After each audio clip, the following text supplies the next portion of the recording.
¿Alguna vez has preguntado si Van Helsing, el cazador de vampiros y enemigo de Drácula, verdaderamente existió? La respuesta abiertamente podría ser que sí.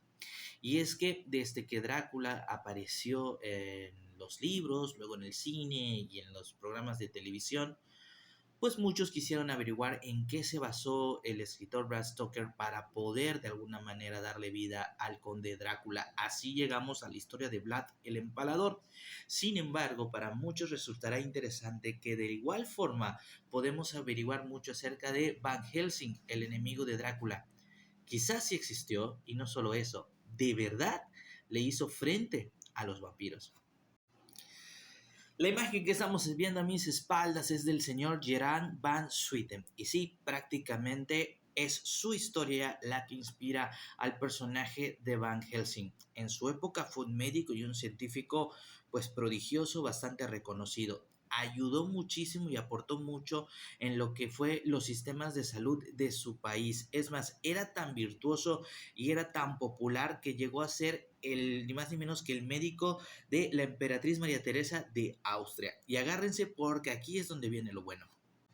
Ante el constante temor de la población hacia los vampiros, porque de verdad la población creía en estos seres, de repente llegaban a hacer, digamos, profanaciones de tumbas para poder estacar a los cadáveres o cortarles la cabeza y así no regresaran como vampiros. Esto prácticamente el temor ya se había convertido en una epidemia, por lo cual la emperatriz le encargó a este hombre investigar de manera científica, sí, si los vampiros verdaderamente existían y si existían, cómo se podía lidiar con ellos. Gerard Van Swieten se tomó muy en serio este encargo. Hablando del método científico, prácticamente hizo investigación de campo, viajó por muchos lados, estudió muchas de las teorías, hipótesis y leyendas. Por eso, en 1755 entregó un informe completo a la emperatriz en donde llegaba a la conclusión de que los vampiros no existían, de que no había forma de que los fallecidos regresaran de la muerte para atormentar a sus seres queridos o a los ciudadanos convertidos en criaturas de la noche, empleando el método científico evidentemente de su época. Gracias a este certificado incluso fue como la emperatriz ya de manera legal prohibió los estacamientos y prohibió las profanaciones de tumba para cortarle la cabeza a las supuestas personas que pudieran regresar de la muerte convertidas en vampiros. ¿Saben qué es lo curioso? Que de Van Swieten también se sabe que no solo investigó a los vampiros, sino que también hizo investigaciones exhaustivas acerca de otros fenómenos paranormales y también de alguna manera acerca de la religión y las creencias religiosas. Constantemente investigaba acerca de los libros religiosos y los ponía a prueba de manera científica, llegando a la conclusión de que de alguna manera la religión era igual de fantasiosa que las leyendas que sustentaban que los muertos podían regresar de la vida convertidos en demonios y en chupasangre.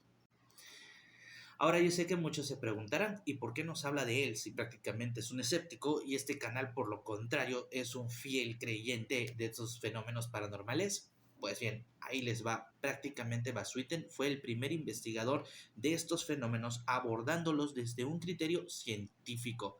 Podríamos estar hablando del primer cazavampiros o del primer cazafantasmas, pero utilizando la ciencia. Claro, la ciencia de su época, pero al fin y al cabo fue un científico que no simplemente dijo, ok, esto no existe, son fantasías, sino que hizo toda una investigación exhaustiva, hizo entrevistas, comparó datos, él creía mucho en la observación y en la experimentación por parte de la ciencia. Él hizo todo esto y al final de cuentas dio una conclusión científica, algo que incluso hoy muchos científicos modernos no se atreven a hacer.